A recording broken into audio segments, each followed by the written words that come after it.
Canada મોકલવાના નામે વડોદરાના વેપારી સાથે 23.29 લાખની છેતરપિંડી.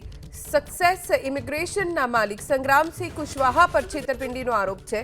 ફરિયાદી કુંજ પટેલના પરિવારને કેનેડાના પીઆર વિઝા અપાવવાનો વાયદો કર્યો હતો. પીઆર વિઝા અપાવવા કુંજ પટેલ પાસેથી 23.29 લાખ રૂપિયા લીધા. કુંજ પટેલે સંગ્રામસિંહ સામે સેટેલાઇટ પોલીસ સ્ટેશનમાં ફરિયાદ નોંધાવી છે. ફરિયાદના આધારે પોલીસે પણ તપાસ શરૂ કરી છે. કેનેડાના વિઝા મેળવવાના નામે વેપારી સાથે 23 લાખથી પણ વધુની છેતરપિંડી થઈ. સક્સેસ ઇમિગ્રેશનના માલિક સંગ્રામસિંહ કુશવાહા, જેની ઉપર આરોપ લાગ્યો છે છેતરપિંડી કર્યાનો.